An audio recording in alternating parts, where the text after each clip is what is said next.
ناظرین گرامی، السلام علیکم ورحمۃ اللہ وبرکاتہ۔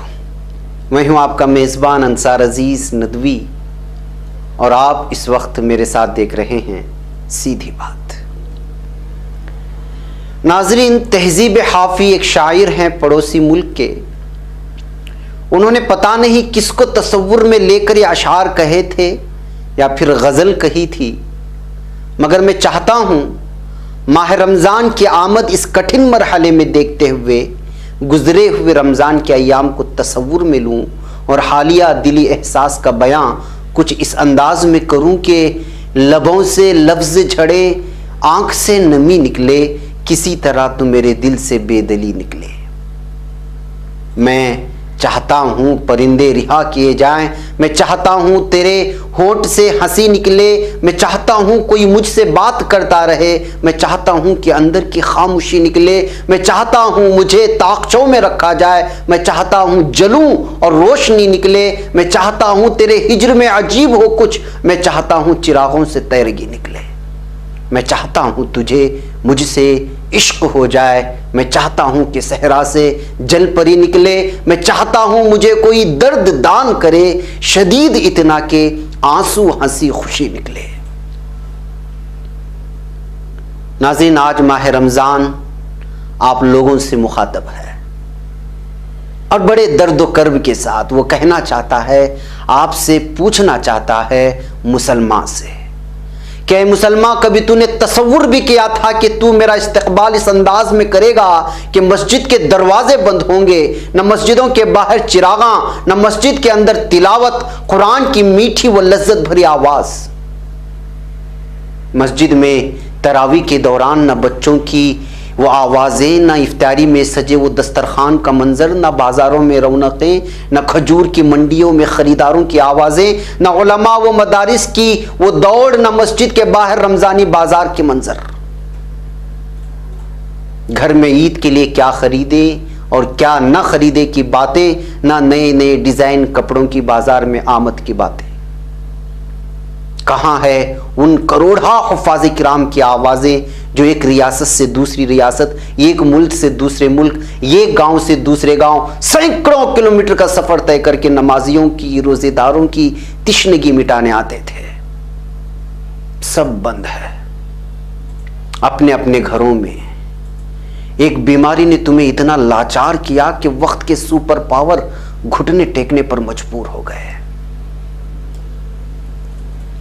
یہ سائنسی دنیا کہتی ہے ویکسین نہیں بنا، بننے میں وقت لگے گا، کب بنے گا پتہ نہیں، کون بنائے گا اس کا بھی علم نہیں، مگر یاد رکھنا میں رمضان جو تمہارے لیے ہمیشہ برکتوں کا، رحمتوں کا، جنت و جہنم کی خلاصی کا پیغام لے کر آتا ہوں، سکون و عافیت کی زندگی کے ساتھ مرجھے ہوئے چہروں پر نور کا جلوہ لاتا ہوں، آج بھی میں وہی رمضان ہوں۔ میری یہی خصوصیتیں ہیں، مگر تمہارے اعمال نے تمہارے رب کو ایسے ناراض کر رکھا ہے کہ جس کی کوئی انتہا نہیں۔ میں وہی رمضان ہوں، مگر اس بار رحمتوں کے ساتھ، برکتوں کے ساتھ، بہت ساری اپنی خصوصیتوں، بشارتوں کے ساتھ تمہارے لیے سامان عبرت بھی لایا۔ آؤ میں تمہیں بتاؤں تم نے اپنے اعمال کے بدولت آخر کیا کھویا ہے۔ اے انسان، تو جانتا ہے ہر طرف سناٹا ہے، نفسا نفسی کا عالم ہے، اس خاموش دنیا میں کوئی آواز لگا رہا ہے اور پوچھ رہا ہے پوری دنیا سے، اے وقت کے فرعونوں، نیوکلیئر پاور پر اترانے والوں، دنیا کو نیست و نابود کرنے والے ہتھیار تیار کر کے عراق، شام، فلسطین، افغانستان، یمن، لیبیا اور دیگر کمزور ملکوں پر آزمانے والوں، نہتوں کو مارنے والوں، کروڑہا کروڑ بچوں کو بے موت مارنے والوں، مذہب کے نام پر لڑنے والوں، مسالک اور فرقوں کے نام پر خون کی ہولی کھیلنے والوں، طبی شعبے میں اترانے والوں، سائنس کے نام پر چاند کو فتح کر کے اترانے والوں، سمندر کی تہوں میں بارود کے ڈھیر جمع کرنے والوں،